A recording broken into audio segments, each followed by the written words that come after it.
The Czechoslovakia crisis of 1968, known as the Prague Spring, was a pivotal event in the history of Czechoslovakia and the broader Cold War. This article provides an overview of the Czechoslovakia crisis, its origins, key events, and the profound impact it had on the country's pursuit of political and social reforms, as well as the subsequent Soviet intervention and its consequences. Origins and reformist atmosphere. In the 1960s, Czechoslovakia, a country under Soviet-backed communist rule, experienced a growing desire for reform. The stagnating economy, lack of political freedoms, and the heavy-handed control of the Soviet Union fueled discontent among the Czechoslovak people. The Prague Spring. The Prague Spring was a period of political and social liberalization that began in January 1968. Led by Alexander Dubček, a reformist leader, the Czechoslovak government introduced a series of progressive policies aimed at democratizing the country, relaxing censorship, promoting freedom of speech,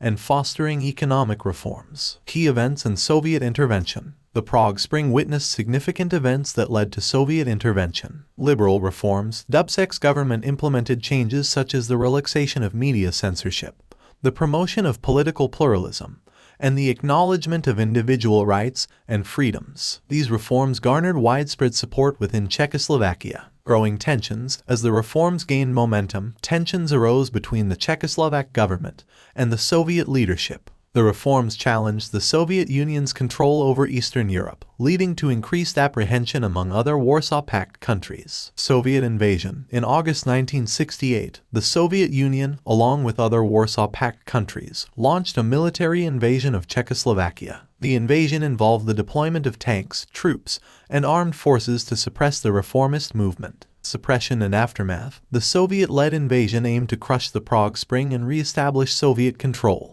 The Czechoslovak people expressed their opposition through protests and demonstrations, but the overwhelming military might of the invaders quelled the resistance. Dubček and other reformist leaders were removed from power, and a period of political repression followed. Consequences and legacy. The Czechoslovakia crisis had far-reaching consequences and a lasting legacy. Suppression of reformist hopes. The Soviet intervention effectively crushed the aspirations for political and social reform in Czechoslovakia. It reaffirmed Soviet control over the country and signaled the limitations of challenging Soviet authority within the Eastern Bloc. Cultural and intellectual impact. Despite the suppression, the Prague Spring left a profound impact on Czechoslovak society. It sparked a cultural and intellectual renaissance, with artists, writers, and filmmakers challenging the status quo and pushing the boundaries of creative expression. Resilience and dissent. The events of 1968 fostered a sense of resilience and determination among the Czechoslovak people. Although the immediate aftermath witnessed political repression, the desire for change persisted and fueled future movements for democratic reform. International relations. The Soviet intervention drew international condemnation, particularly from Western nations. It strained relations between the Soviet Union and other countries, exposing the ideological rifts of the Cold War era. Conclusion. The Czechoslovakia crisis of 1968, with the Prague Spring at its heart, represented a significant struggle for political and social reform within the Eastern Bloc. Although the Soviet intervention suppressed the reformist movement, it could not extinguish the spirit of the Czechoslovak people, which persisted and ultimately played a role in shaping the country's future. The events of 1968 stand as a testament